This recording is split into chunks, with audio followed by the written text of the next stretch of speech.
Welcome to NHL 20. Thanks for the applause. No, really, thanks. Okay, today we've got an exciting day. We are going to learn my favorite two ways to score in the shootout. So, yeah, we're going to look at all the nuances and everything, little details, stuff you got to get the timing, rhythm down. We're going to cover all that good stuff. Yeah, it's going to be fun. So, let's go ahead and get started right now. Before we break down these moves, I'm going to start with some basic terms here. First things first, if you see this stick right here, that is always going to be referred to as the shooting side. So this guy's shooting side is the left side. Conversely, if he was holding the stick the other way, it would be the right side, but on this one, it is the left side. Okay, we got that out of the way. Now, let's focus on the next part, and that is the backhand. The backhand is referred to as the side that the player is not holding the stick on. Okay, that's simple enough. All right, that's really cool. Let's work on the next part, and that involves, what are we doing with this controller here? Both the moves we have here are going to involve deeks. One is going to involve deeking to the left. We're going to take the right analog stick and push it to the left. The other move is going to involve deeking to the right. We're going to take the right analog stick and push it to the right. Now that we have that out of the way, the first move we are going to do is a one-handed tuck.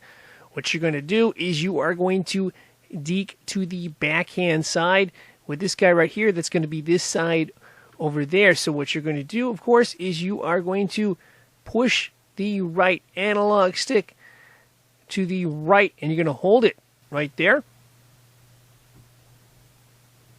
All right, now you're going to want to press L1 and R1 at the same time. Emphasis on pressing them at the same time while you're holding that deke, of course. Very important that you get the timing down. Now, the timing can change based on the speed you are skating in and based on the angle you are skating in. There's a tight window there. You can have a little bit of play. Now, for shootout purposes, I would recommend going with the angles we are showing here. Conversely, if you have a right-handed shooter, you're going to want to deke to the backhand side, which would be the left side. And then you're going to want to push, while you're holding that down, you're going to want to push both L1 and R1 at the same time as well. One final tip here, and that is if you are a left-hand shooter, you're going to want to line up with the right goalpost. And, of course, if you are a right-handed shooter, you're going to want to line up with the left goalpost. So that is the one-handed tuck. Now let's turn our focus to how to do the forehand backhand shot. All right, let's get down the mechanics of the forehand backhand. In this example right here, our shooter is a left-handed shooter. That means we're going to deke to the forehand side. We are going to be deking to the left side right there. Going to hold it down to the left side. When you get near the goalie, you're going to want to cross over to the opposite side using the left control stick.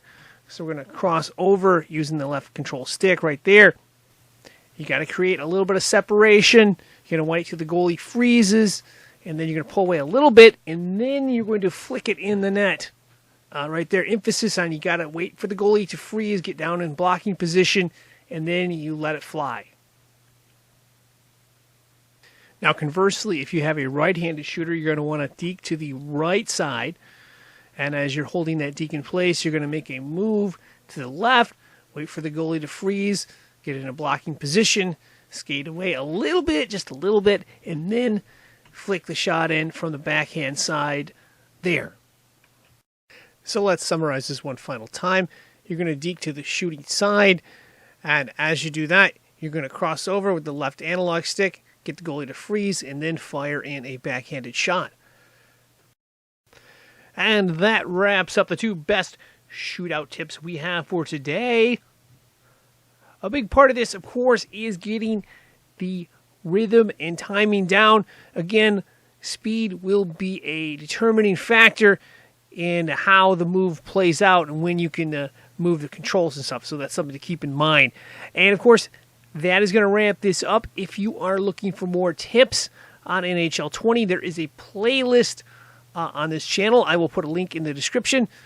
And that's about it. Thanks for watching, and good luck.